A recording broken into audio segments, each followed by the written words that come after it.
मैंने आपको कुछ क्वेश्चन भेजे थे कैपिटलाइजेशन मेथड से रिलेटेड। अब उन क्वेश्चन को करते हैं। क्वेश्चन नंबर 1, पहले क्वेश्चन पढ़े। देखो, तीनों मेथड में जो प्रॉफिट है, तीनों मेथड में कॉमन चीज है average profit.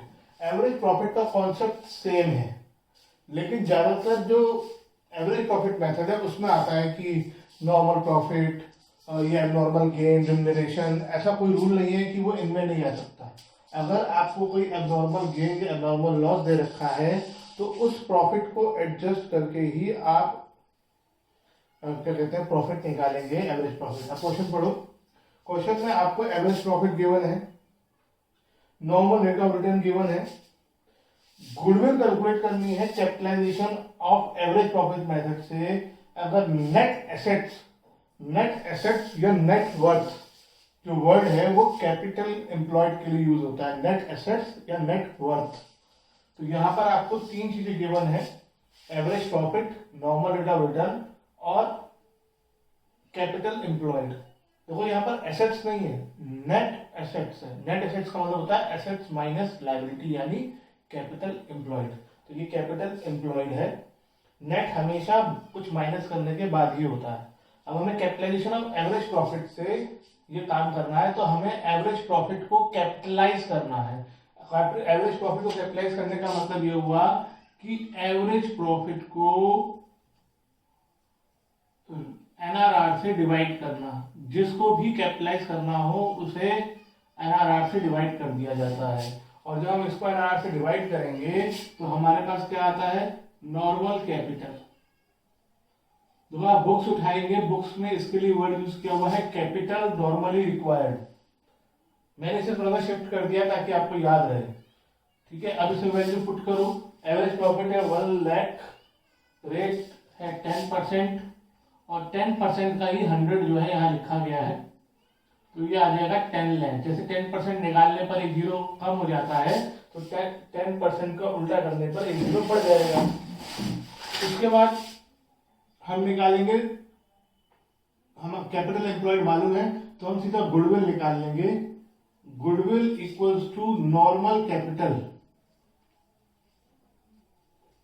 Minus actual capital. Concept मैंने थ्योरी में समझा दिया था कि गुडविल वो है, एक्चुअल से जितनी ज्यादा नॉर्मल कैपिटल आएगी। एक्चुअल से नॉर्मल कैपिटल है 10 लाख और नॉर्मल कैपिटल यानी एक्चुअल कैपिटल, सॉरी क्वेश्चन में दे रखी है, इनको माइनस करोगे तो गुडविल आ जाएगी 1,80,000। अब क्वेश्चन नंबर 2 करते हैं। क्वेश्चन नंबर 2 में दो पार्टनर्स हैं, उनकी कैपिटल और करंट अकाउंट दे रखे हैं। इसका मतलब यह है कि इनकी कैपिटल फिक्स है, लेकिन जब हम गुडविल निकालेंगे तो वो तो अलग चीज है कि हमने अपने रिकॉर्ड कैसे मेंटेन करे हुए हैं। कैपिटल एम्प्लॉयड का मतलब हुआ कि पार्टनर का जो भी पैसा बिजनेस में इन्वेस्टेड है, तो हम कैपिटल एम्प्लॉयड निकालने के लिए सारी कैपिटल और करंट अकाउंट को ऐड कर देंगे। तो कैपिटल है 2,50,000 पहले पार्टनर की, दूसरे पार्टनर की कैपिटल है 3 लाख। अब करंट अकाउंट में तो डेबिट भी हो सकता है, क्रेडिट भी हो सकता है, तो क्रेडिट वाला ऐड हो जाएगा, डेबिट वाला माइनस हो जाएगा। रवि में कुछ नहीं बताया हुआ तो रवि में 50,000 प्लस में लिखेंगे, वो क्रेडिट मानेंगे। लेकिन दूसरे पार्टनर का करंट अकाउंट डेबिट में बता रखा है, इसलिए माइनस कर देंगे। तो ये आ जाएगा आपका प्लस करके 5,75,000। ठीक है, उसमें कहा है कि फॉर्म एवरेज प्रॉफिट 1,25,000 करती है, नॉर्मल रेट ऑफ रिटर्न 10% है, और हमें कैपिटलाइजेशन मेथड से करना है, लेकिन ये नहीं बताया कौन सा कैपिटलाइजेशन मेथड। तो कैपिटलाइजेशन ऑफ एवरेज प्रॉफिट, हम एवरेज प्रॉफिट को कैपिटलाइज करेंगे।